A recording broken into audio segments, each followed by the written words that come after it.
इन दिनों संसद में जो हो रहा है वो अभूतपूर्व है। राहुल गांधी जी कांग्रेस के हाथ का महत्व बताने के लिए संसद की कार्यवाही के बीच शिवजी की तस्वीर दिखाने लगे। उन्होंने हिंदुओं पर भी अपमानजनक टिप्पणी की। इन बयानों का सत्ता पक्ष ने जमकर विरोध किया। स्पीकर ओम बिरला ने लोकसभा की रूल बुक का हवाला देते हुए कहा, संसद में किसी प्ले कार्ड या तस्वीर को नहीं दिखाया जा सकता है। तो चलिए इसी बहाने आपको बताते हैं कि संसद में क्या क्या नहीं कर सकते हैं सांसद और क्या क्या नियम हैं। Rule of procedure and conduct business in Lok Sabha, ये है लोकसभा की रूल बुक का पूरा नाम। इसके सेक्शन 349 से 353 तक उन नियमों का जिक्र है जिन्हें हर सदस्य को सदन में बैठते और बोलते वक्त ध्यान रखना होता है। नियम के मुताबिक सदन के अध्यक्ष द्वारा सदस्य का नाम लेने के बाद ही वह बोलने के लिए खड़ा होगा। संसद की कार्यवाही के दौरान किसी सदस्य का व्यवहार कैसा होना चाहिए, इसके बारे में लोकसभा रूल बुक के नियम 349 में बताया गया है।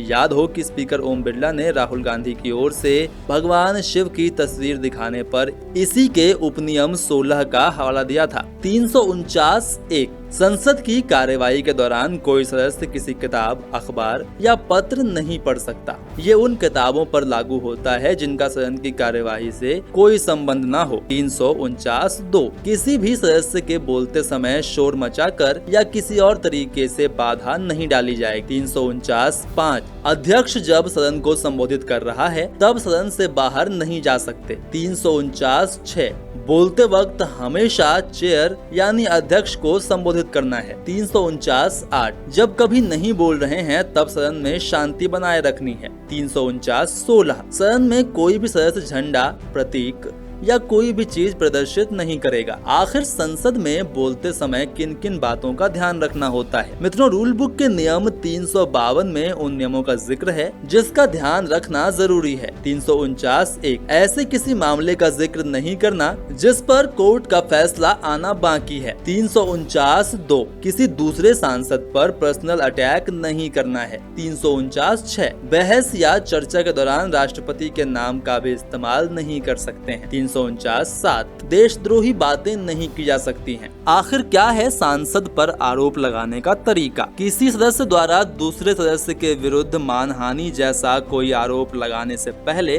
स्पीकर को एडवांस नोटिस देना होता है। इसके अलावा जिसके खिलाफ आरोप लगाए जाने हैं उस मंत्री को भी नोटिस दिया जाता है ताकि मंत्री इस मामले पर जांच कर सके और अपना पक्ष रख पाए। स्पीकर के पास पावर है कि वो किसी भी समय आरोप लगाने पर रोक लगा सकते हैं। अगर उनकी राय में इस तरह का आरोप सदन की गरिमा के लिए अपमानजनक है या इससे कोई जनहित फायदा नहीं है तो वो आरोप लगाने वाले सदस्य को रोक सकते हैं। कब स्पीकर बीच में ही रुकवा सकता है भाषण। लोकसभा अध्यक्ष किसी सदस्य को भाषण बीच में ही बंद करने का निर्देश दे सकता है। इसका उल्लेख नियम 356 में है। अगर कोई अपने भाषण में अप्रासंगिक या एक ही बात को बार बार दोहरा रहा है तो स्पीकर उसे भाषण बीच में ही रोकने को कह सकता है। तो ये थे वो नियम।